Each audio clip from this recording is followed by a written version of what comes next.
back on, Linda. So we're talking about C now. I've just picked up the C10, but just a little bit about vitamin C. Who's it for? Okay, so ideally, vitamin C, easy way to remember who C or vitamin C is for is anyone who's starting to notice a change in their collagen production. So that simply means that they're going to start to lose some volume to the face or firmness to the skin. So we've got two strengths of vitamin C, a C10 plus firming serum and a C23 firming concentrate. The numbers indicate the percentage of vitamin C that we use.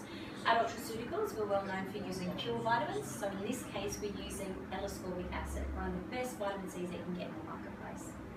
Okay, so now for some troubleshooting. We will get into the frequency and whether we use it day or night, etc., etc. But having worked with Ultra for a long time, and also needing the skin plumping and firming, I love the C23. However, I can't use it all the time.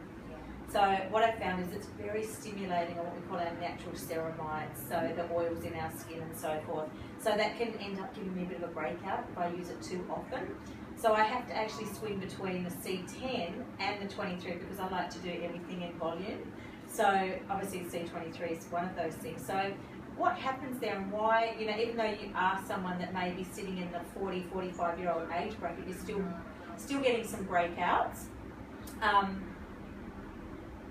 How does that work? Because they're going to want to go for the volume, but it could stimulate what's already existing.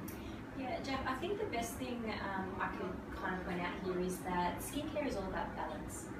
So, of course, if you've got to really look at what concern you're really aiming to treat. So, in this particular circumstance, it's all about giving volume to the skin. But as well as creating collagen, you can stimulate a natural lipid in your skin to be created called ceramides. And that ceramides can have a tendency, if you are struggling with a problematic skin, it may contribute to a breakout if you're using it on a daily basis. So that's why it's good to maybe step down a bit and stick with the C10. So that you can use it daily? Yeah, so that's why it's good to have that partnership with your skin technician, and they'll be able to look at your whole skin health and determine that you can still treat your fine lines and wrinkles and the lack of firmness in your skin using your vitamin C's and your vitamin A combination. But ideally we don't have to go too much, which could overstimulate the lipids of your skin. How often would you use it?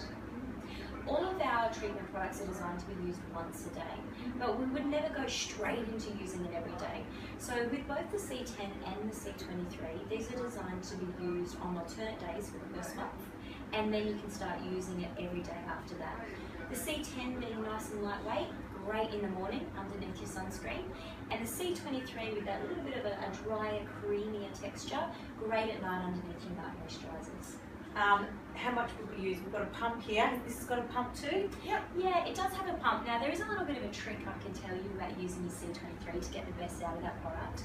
Roughly 1 to 2 pumps, and give it a really good massage in between your fingertips to get that. Because it is a thicker consistency, isn't it? Yeah, you're going from a serum up to a cream. But when we create the formula, we kind of sprinkle and float the vitamin C in the base, so it's really important just to stimulate it all, get it all mixed together, and then give it a really good massage over the skin. How long are you massaging it into the skin for? I would say anywhere between 1 to 2 minutes, just to make sure you're really assisting with that penetration. So the penetration in order to absorb into the deeper layers? Correct. So you want to give all your skincare a helping hand, especially with vitamin C. The deeper it gets, the faster it's going to stimulate that collagen.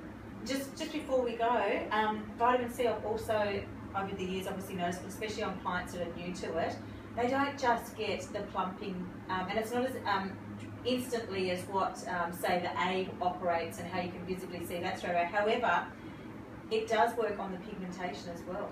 It definitely can. I think when we look at vitamin C, it's well known for stimulating collagen production in the skin. It can even strengthen capillaries. It can also help with drier skins because it will stimulate some natural lipids and ceramides.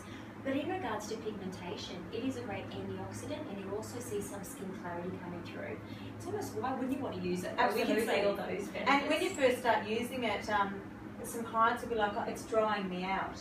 So do you want to explain what's happening to the skin there? Yeah, I think it's always an adjustment period, especially if you're new to any cosmeceutical formulations or anything with more of an active skincare. Your skin will tend to go through some changes in the first couple of weeks. So feeling a little bit tight, maybe a little bit flakiness, a little bit red, that's all kind of perfectly normal with Because your it. skin's turning over, so it might not be so much dryness, it's a build-up, and you can actually help that skin come off with your cleansing or just your manual movement, etc. I also say to my clients sometimes, without being too aggressive, when they hop out of the shower, get the towel and don't be afraid to give it a bit of a rub. A bit of a rough, Yeah. definitely. And I think you've got to remember these treatment products are one stage of your home care regimen. Absolutely. The sunscreens, the moisturisers, the cleansers, you need to create the ultimate skin thing. And they all do work in synergy with one 100%. another. 100%. Well, that's our C's.